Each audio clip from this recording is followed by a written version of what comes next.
नमस्कार दर्शकों, मेरा नाम रश्मिरंजन रथ है और मैं आप सभी लोगों को स्वागत करता हूं हमारे यूट्यूब चैनल जगन्नाथ तत्व पर।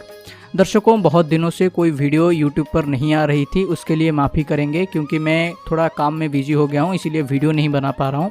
पर ये वीडियो थोड़ा इम्पोर्टेंट है क्योंकि हमारे यूट्यूब चैनल के ज़्यादातर व्यूअर्स ने कॉमेंट किया कि आपने रथ यात्रा की पूजा विधि के ऊपर वीडियो बनाया है, जगन्नाथ जी के देवस्नान पूर्णिमा के ऊपर वीडियो बनाया है, पर उसी के बीच में जो 15 दिनों का अणशर नीति होता है भगवान जी का, जिसमें भगवान जी को फीवर होता है तो वो अपने क्वारंटीन टाइप में रहते हैं, तो उसके ऊपर एक विधि आप बनाइए और हमें समझाकर बताइए कि उसमें क्या क्या होता है। तो उसी रिलेटेड ये वीडियो है दर्शकों। ये वीडियो थोड़ी सी लंबी हो सकती है क्योंकि इसमें बहुत सारी ऐसी गुप्त नीतियों के बारे में मैं बताने वाला हूँ जो कि आमतौर पे आपको पता नहीं होगा, और इसमें मैं सभी नीतियों के बारे में नहीं बता सकता क्योंकि इसमें से बहुत सारी नीति ऐसी है जो घर में हम कर नहीं सकते। तो उनमें से चुनिंदा कुछ नीतियाँ जो हम घर पे कर सकते हैं भगवान जी के पास, उन्हीं सभी नीतियों के बारे में बताऊंगा। और इसमें से कई नीतियाँ ऐसे भी हैं जो जगन्नाथपुरी में अनुष्ठित होती है, बहुत सारी मुश्किल नीतियाँ भी हैं जो आपको आगे पता चलेगा। अगर आप उनमें से कोई भी नीति ना कर पाएँ तो आप भगवान जी के पास क्षमा प्रार्थना करके बोल सकते हैं कि प्रभु, मैं जितना हो सकता था उन सभी नीतियों को आपके लिए इस अणसर पूजा विधि के अंदर मैंने किया है और मैं ये नीति करने में असमर्थ हूँ, इसीलिए मुझे माफ़ कर दीजिए, मैं ये नीति आपके पास नहीं कर पा रहा हूँ। तो भगवान जी ज़रूर माफ़ कर देंगे क्योंकि जगन्नाथ जी भक्ति को देखते हैं, वो ये नहीं देखते हैं कि हमारा भक्त कितना कर रहा है, कितना हमें प्रदान कर रहा है, वो देखते हैं कि भक्त की भक्ति कितनी है। अगर आप भक्तिपूर्ण भाव से ये विधि और नीति करते हैं तो जगन्नाथ जी आपकी नीति को ज़रूर ग्रहण करेंगे। तो देरी ना करते हुए शुरू करता हूँ। चलिए शुरू करते हैं आज का वीडियो। तो दर्शकों, देवस्नान पूर्णिमा के दिन 108 कलश जल से भगवान बलभद्र महाप्रभु, माता सुभद्रा, जगन्नाथ जी और सुदर्शन जी स्नान करने के बाद ज्वर में पड़ते हैं 15 दिनों के लिए। बेसिकली ये हर साल 15 दिन का होता है, लेकिन जब नवकलेवर भगवान जगन्नाथ जी के नए विग्रहों को निर्माण का दिन आता है तो ये 45 दिन का होता है। पर मैं आपको ये जो नीति बोल रहा हूँ वो 15 दिन अंतराल में जो हर साल पड़ता है उसी की नीति है, तो उसी हिसाब से आप इसे कर सकते हैं। तो सबसे पहले मैं आपको कुछ पॉइंट्स बताऊंगा जो कि अणसर विधि के मुख्य पॉइंट्स है, ये आप लिख लीजिए क्योंकि ये थोड़े इम्पोर्टेंट्स हैं। सबसे पहली बात, भगवान जी इस समय एक ऐसे कमरे में उनको आप रखेंगे जहाँ पर ज़्यादातर लोगों का आना जाना नहीं होगा। जो भगवान जी की सेवा करेगा बस वो ही जा आ सके। बेसिकली पूजा गृह में रखिए, पर पूजा गृह के कुछ ऐसे स्थान पर रखिए जहाँ पर थोड़ा कोलाहल ना हो, यानी कि थोड़ी आवाज़ कम हो, क्योंकि भगवान जी को ज्वर हुआ है तो वो थोड़ा रेस्ट करेंगे उसी हिसाब के लिए। और दूसरी बात, भगवान जी इसी समय किसी भी प्रकार की चौकी या सिंहासन पर नहीं बैठेंगे।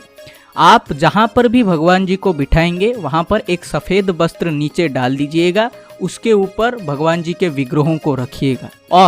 और एक बहुत इम्पोर्टेंट पॉइंट है कि भगवान जी इस समय सफ़ेद कलर के ही वस्त्र पहनेंगे, कोई भी प्रकार के रंगीन वस्त्र भगवान जी अभी नहीं पहनेंगे और कलरफुल वस्त्र नहीं पहनेंगे, सफ़ेद वस्त्र पहनेंगे। और उसी के साथ साथ भगवान जी को सफ़ेद पुष्प ही प्रदान किए जाएंगे, किसी भी प्रकार की रंगीन फूल या पुष्प भगवान जी को इस समय प्रदान नहीं किया जाता।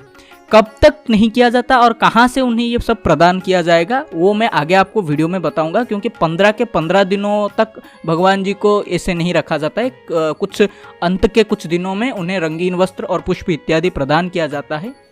हाँ, और एक इम्पोर्टेंट, इस अंतराल में भगवान जी को तुलसी भी अर्पण नहीं की जाती। 15 दिन के अंत के आसपास उनकी एक दिन है, उस एकादशी के दिन के बाद से भगवान जी को तुलसी इत्यादि अर्पण की जाती है। वो मैं आगे आपको उसकी विधि बताते समय बोलूँगा, तो पूर्ण वीडियो देखिए, आपको ये समझ में आएगा। पर ये इम्पोर्टेंट बात है, याद रखिएगा, सफ़ेद कलर के वस्त्र भगवान जी पहनेंगे, सफ़ेद पुष्प उन्हें प्रदान किया जाएगा और किसी भी प्रकार से तुलसी उन्हें अभी प्रदान नहीं की जाएगी लगभग एकादशी तक। और एक इम्पोर्टेंट बात, भगवान जी को इस समय जो भी भोग आप लगाएंगे और या फिर जो भी आप प्रदान करेंगे उस समय किसी भी प्रकार का मंत्र उच्चारण और वाद्य यंत्र भगवान जी के पास नहीं बजेगा। अणसर के समय बिना मंत्र उच्चारण के भी आप भगवान जी को भोग और अन्य पूजा विधि कर सकते हैं। जिस प्रकार से एग्जाम्पल के तौर पे अगर आप भगवान जी को भोग लगा रहे हैं तो भोग के द्रव्यों को ले जाकर भगवान जी के पास एक सफ़ेद फूल डालकर रख दीजिए और भगवान से प्रार्थना कीजिए कि हे प्रभु, आपके लिए मैं ये भोग प्रस्तुत करके लाया हूँ, इसे ग्रहण कीजिए। तो वो भी भगवान जी को भोग लगाने के जैसा ही माना जाएगा। क्योंकि भगवान जी की तबीयत अभी ख़राब है, इसीलिए भगवान जी विश्राम कर रहे हैं, तो वहाँ पर शोर शराबा नहीं किया जाता। तो ये इम्पोर्टेंट्स कुछ पॉइंट्स थे जो आपको जानना बहुत ज़रूरी था। अब हम नीति मतलब भगवान जी की नीति को डे के अनुसार समझना शुरू करेंगे, क्योंकि भगवान जी का 15 दिन का अनशर होता है। तो सबसे पहले प्रथम के 4 दिन जो होते हैं, पहले के 4 दिन, उन 4 दिनों में भगवान जी ने जो भी पहना है वस्त्र, जैसे कि वो शनापोटा होगा, क्योंकि देवस्नान पूर्णिमा के दिन भगवान जी बाहर आते हैं तो शनापोटा पहनते हैं, शनापोटा ले लीजिए, या फिर अन्य कोई वस्त्र जो भगवान जी पहने हुए हैं उन्हें निकाल देंगे। उसके बाद भगवान जी को विभिन्न प्रकार के सुगंधित द्रव्यों और चंदन का लेप प्रदान किया जाता है। वे सब भी भगवान जी के विग्रह के ऊपर होते हैं, तो उन सभी लेपों को और उन सभी चंदनों को भी उतार दिया जाता है इन पहले के 4 दिनों में।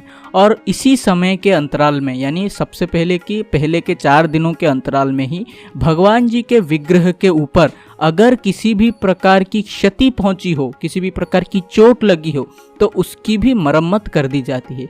मरम्मत शब्द का प्रयोग करने के लिए मुझे माफ़ कीजिएगा, पर मैं आपको समझाने के लिए यहाँ पे ये शब्द प्रयोग कर रहा हूँ। तो इन पहले के 4 दिनों में यह प्रकार की नीतियाँ भगवान जी के पास अनुष्ठित होती है। और इन्हीं सभी नीतियों को करते करते जब चौथा दिन का अंत होकर 5वां दिन आता है, तो 5वें दिन में एक विशेष नीति भगवान जी के पास अनुष्ठित होती है, जिसे बोला जाता है फुलुरी तेलो नीति। फुलुरी तेलो एक आयुर्वेदिक तेल है जो भगवान जी के विग्रह के ऊपर लगाया जाता है। साइंटिफिकली बताएं तो ये एक ऐसा तेल है जो कि भगवान जी के विग्रहों को विशेष प्रकार की असुविधाओं से बचाता है, क्योंकि भगवान जी का विग्रह लकड़ी से बना है, तो उनकी लकड़ी को किसी प्रकार की असुविधा ना हो, तो उसमें से ये तेल भगवान जी की रक्षा भी करता है। और अगर भक्ति की मान्यता बोले तो ये आयुर्वेदिक तेल लगाने से भगवान जी जल्दी से जल्दी सुस्त होते हैं, यानी अच्छे होते हैं, भगवान जी का फीवर उतरता है, ये भी माना जाता है। तो फुलुरी तेलो एक्चुअली जगन्नाथ जी का फुलुरी तेलो 1 साल पहले ही बना दिया जाता है, यानी कि 2025 के अणशर में जो फुलुरी तेलो जगन्नाथ जी के पास प्रयोग किया जाएगा वो 2024 में हेरा पंचमी के समय, रथ यात्रा के समय ही आता है। हेरा पंचमी के समय बनाकर मिट्टी में दबाकर रखते हैं। ये नीति पूरी में बड़ौड़िया मठों के द्वारा किया जाता है और उन्हीं के द्वारा ही 2025 में और आने वाले सालों में भी जगन्नाथ जी को फुलुरी तेलो प्रदान किया जाता है। इस फुलुरी तेलों को आप अपने घर पर भी बना सकते हैं, पर हाँ, ये नीति थोड़ी सी इस प्रकार की नीति है जो कि थोड़ा कष्टसाध्य नीति है, जिसकी वजह से आप 1 साल पहले से ये बनाकर रखें तो उत्तम, पर अगर रख नहीं सकते तो कोई बात नहीं, आप एक विशेष दिन को चुन के, यानी जो मुहूर्त पर अच्छा मुहूर्त हो वहाँ पर चुन के भी ये फुलुरी तेलो आप प्रस्तुत कर सकते हैं। तो फुलुरी तेलो आप कैसे प्रस्तुत करेंगे उसकी विधि बताता हूँ। एक मिट्टी के पात्र में सबसे पहले तिल का तेल लीजिए, उसके साथ कपूर और चंदन उसी तेल में डालिए। उसके साथ साथ टगोरा फ्लावर, जाई फ्लावर और जुई फ्लावर भी आप उस तेल में मिलाएंगे। ये फ्लावर्स इसीलिए डाले जाते हैं दर्शकों क्योंकि तेल थोड़ा सुगंधित हो, क्योंकि भगवान जी को प्रदान किया जाने वाला है, तो सुगंधित पुष्पों से अगर हम ये तेल प्रस्तुत करेंगे तो बहुत अच्छा है। और ये फुलुरी तेलो भगवान जी को पंचमी के दिन, यानी 5वें दिन बोला जाए तो अणसर घर के 5वें दिन भगवान जी को ये प्रदान किया जाता है। फुलुरी तेलो नीति इत्यादि कार्यक्रम समाप्त होने के बाद आपको एक विशेष चीज़ मैं यहाँ पर बोलना चाहता हूँ कि बहुत सारे लोगों के मन में सवाल होता है कि जगन्नाथ जी इस समय क्या भोग में खाते हैं। जगन्नाथ जी को इस समय अन्न भोग नहीं होता, किसी भी प्रकार का अन्न भोग जगन्नाथ जी यहाँ पर ग्रहण नहीं करते। भगवान जगन्नाथ जी, अगर मैं बोलूँ उड़िया के भाषा में, तो चकटा भोग ग्रहण करते हैं, या फिर फल ग्रहण करते हैं, या फिर काढ़ा ग्रहण करते हैं। चकटा भोग आप कैसे प्रयोग कर सकते हैं। चकटा भोग आप इस प्रकार तैयार कर सकते हैं।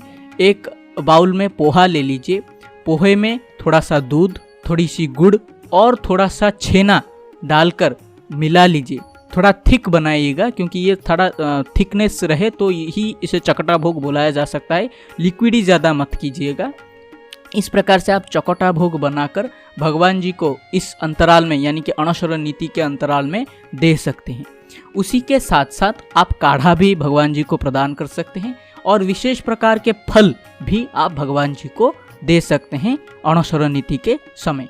यही प्रकार के भोग ही भगवान जी इस समय ग्रहण करते हैं। ये तो हो गया भोग की बात दर्शकों। इसके बाद मैं आपको बताऊंगा कि भगवान जी की एक और विशेष नीति दशमी के दिन किया जाता है।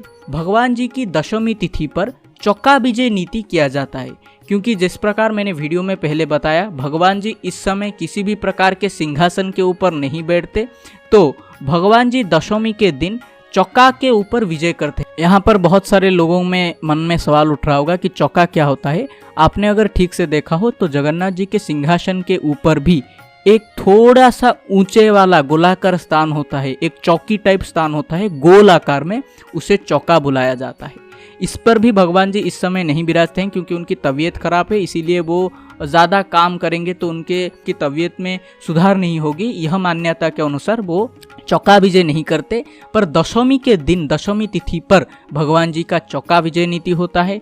चौका विजय नीति होने के बाद उनको फिर से चौकटा भोगो इत्यादि प्रदान किया जाता है और उसी दशमी के दिन ही एक विशेष प्रकार का औषधयाति लड्डू भगवान जी के लिए बनाया जाता है, जिसे दशमूल भी बोला जाता है। यह किस प्रकार बनाया जाता है मैं उसकी आपको विधि बता रहा हूँ, पर उसमें यूज़ होने वाले इंग्रेडिएंट आयुर्वेदिक जड़ी बूटी है। अगर आप इसका संग्रह करके बना पाएँ तो उत्तम, अगर ना बना पाएँ तो दुखी मत होइएगा, भगवान जी के पास क्षमा प्रार्थना कर सकते हैं। या फिर आप जितने द्रव्य ला सकें, जितने द्रव्य आप संग्रह कर सकें, उसी से भी आप लड्डू बनाकर भगवान जी को प्रदान कर सकते हैं। तो दशमूल बनाने के लिए कुछ जड़ी बूटियों के नाम हैं, वो मैं आप लोगों को बता रहा हूँ। इन्हें सुखाकर, सबसे पहले इन्हें संग्रह करके सुखाकर चूरा बनाया जाता है। इसको कूट के चूरा बना लेंगे, फिर उस चूरे से भगवान जी के लिए लड्डू की प्रस्तुति की जाती है। इस लड्डू को बनाने के लिए जिन इंग्रेडिएंट के बारे में मैं आपको आगे बताने जा रहा हूँ, उन सब के नाम उड़ीसा में जिस नाम से उन्हें बुलाया जाता है मैं वो बता रहा हूँ। अलग अलग राज्यों में भौगोलिक सीमाओं के अंतराल में उनके नाम अलग अलग हो सकते हैं, इसके लिए आप मुझे माफ़ कर दीजिएगा। उड़िया में और उड़ीसा में जिस नाम से इन द्रव्यों को बुलाया जाता है, उसी हिसाब से मैं आप लोगों को बता रहा हूँ। तो ये दशमूल के इंग्रेडिएंट्स हैं साळपर्णी, गंभारी, लौंग, फणफणा, बेल, खनीबथू, गोक्षुरा और देसी घी, शहद और कृष्णपर्णी को मिलाकर भगवान जी के लिए दशमूल इत्यादि बनाया जाता है। इसमें और भी बहुत सारी चीज़ें होती हैं, जिस प्रकार पटौली, अंकरंती, इस प्रकार की द्रव्यों को, जड़ी बूटियों को लाकर सुखाकर फिर भगवान जी के लिए दशमूलों के लड्डू प्रस्तुत किया जाता है। लड्डू के रूप में जैसे हम लड्डू बनाते हैं, उसी प्रकार लड्डू बनाकर भगवान जी को एकादशी के दिन, दशमी के दिन ये बनाया जाएगा, एकादशी के दिन भगवान जी को प्रदान किया जाता है। पर कैसे प्रदान किया जाता है? सबसे पहले भगवान जी एकादशी के दिन रंगीन वस्त्र पहनेंगे। अभी तक भगवान जी सफ़ेद वस्त्र पहन रहे थे, एकादशी के दिन रंगीन वस्त्र पहनेंगे, रंगीन फूल प्रदान किए जाएंगे, तुलसी जी को प्रदान किया जाएगा भगवान जी को। उसके बाद ये दशमूल भगवान ग्रहण करेंगे, जिसके द्वारा ये बताया जाता है कि भगवान जी की तबीयत अभी सुस्त है, उनका फीवर उतर चुका है।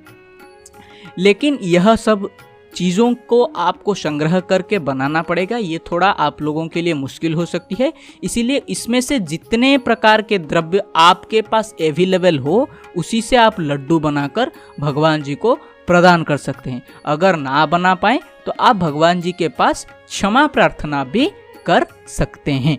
तो जगन्नाथ जी भी मनुष्यों की तरह ही नीतियों को करते हैं और औषधि के रूप में दशमूलों को ग्रहण करते हैं। दशमी के दिन चौका विजय नीति होने के बाद दशमूल इत्यादि एकादशी के दिन भगवान जी को दिया जाता है।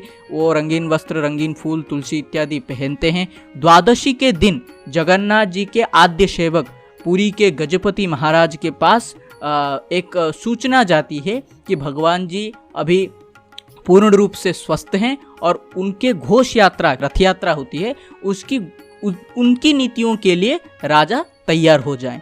इस प्रकार से ये नीति किया जाता है। और विशेष अगर मैं बोलूं तो अणसर के यह सब नीति होने के बाद भगवान जी का नेत्र उत्सव और नवजौवन दर्शन किया जाता है। नेत्र उत्सव क्या है? भगवान जी के जो नेत्र हम देखते हैं उन नेत्रों में रंग प्रदान किया जाता है। रंग इत्यादि प्रदान करके उनके मुखारविंद को सुंदर किया जाता है नेत्र उत्सव के दिन। और उसके बाद नवजौवन दर्शन के दिन भक्तों के लिए जगन्नाथ जी के दर्शन के लिए खोल दिया जाता है, क्योंकि इन 15 दिनों में भक्त भगवान जी के दर्शन नहीं कर पाते। नवजौवन के दिन भगवान जी के भक्त दर्शन करते हैं और नवजौवन दर्शन के बाद रथ यात्रा उसके बाद के दिन से शुरू की जाती है। तो दर्शकों, ये है अणसर की विधि। ये थोड़ी सी लंबी वीडियो बनी है, आप लोग संपूर्ण वीडियो पूरी तरीके से देखिएगा। ये थोड़ा सा कंफ्यूजिंग चीज़ें हैं, इसीलिए मैं बनाने से भी कतरा रहा था, क्योंकि मैं आप लोगों को ये समझा पाऊँ कि नहीं समझा पाऊँ ये सोच रहा था। फिर भी आप लोगों के आग्रह पर मैंने ये वीडियो बनाया है। आशा करता हूँ आप लोगों को बहुत कुछ चीज़ें जानने को मिली होगी। इसमें कई ऐसी नीतियाँ भी हैं जो कि थोड़ी मुश्किल हैं, अगर आप कर सकें तो कीजिए, नहीं तो क्षमा प्रार्थना भी कर सकते हैं आप। देखिए, इस वीडियो को आपसे मैं आशा करता हूँ कि आपकी मदद होगी। और अगर किसी भी प्रकार का डाउट आपके मन में हो तो मुझे आप कमेंट सेक्शन में पूछिए, मैं उसका जवाब दूंगा। और हाँ, थोड़ा सा माफ़ कीजिएगा, वॉइस थोड़ा सा कट रहा है, क्योंकि बहुत दिनों के बाद वापस रिकॉर्डिंग करके आपके लिए ये वीडियो बनाया है। कार्यकाल में मैं थोड़ा व्यस्त रह जाता हूँ, जिसकी वजह से ये वीडियोस मैं नहीं ला पाता हूँ। फिर भी मैं कोशिश करूँगा आगे के वीडियोस लाने के लिए। तो आपके आग्रह पर यह थी अणसर विधि के ऊपर वीडियो। आशा करता हूँ यह आपके लिए मददगार होगी। अगर आप लोगों को हमारा यह वीडियो अच्छा लगा है तो हमारे इस वीडियो को लाइक कीजिए, ज़्यादा से ज़्यादा जगन्नाथ प्रेमी भाई बंधुओं के साथ शेयर कीजिए, जिससे उन्हें भी पता चल सके। क्योंकि ये विधि खास करके मैंने हिंदी भाषाभाषी लोगों के लिए बनाया है, क्योंकि उन लोगों को इस नीतियों के बारे में पता नहीं होता। बहुत सारे लोग पूछते हैं कि अणसर नीति कैसे किया जाता है, खास करके उनके लिए ही मैंने ये वीडियो बनाया है। और बहुत परिश्रम लगा है इस वीडियो को बनाने के लिए। बहुत सारी चीज़ों को मैंने उड़िया से हिंदी में ट्रांसलेट किया है, इसलिए आप ज़्यादा से ज़्यादा लाइक कीजिए, इसको शेयर कीजिए। और अगर आप हमारे चैनल में नए आए हैं तो हमारे चैनल को सब्सक्राइब कर दीजिए। हमारे चैनल पर इसी प्रकार के जगन्नाथ जी के रिलेटेड पूजा विधि और अन्य देवा देवियों के रिलेटेड पूजा विधि के वीडियोस ही आते रहेंगे। मैं आप लोगों से आशा करता हूँ ये वीडियो आपकी मदद करेगी। आज के लिए रहता हूं दर्शकों, फिर एक नए वीडियो के साथ आपसे वापस मुलाकात होगी। तब तक के लिए आज्ञा दीजिए। रहता हूं। नमस्कार। जय जगन्नाथ।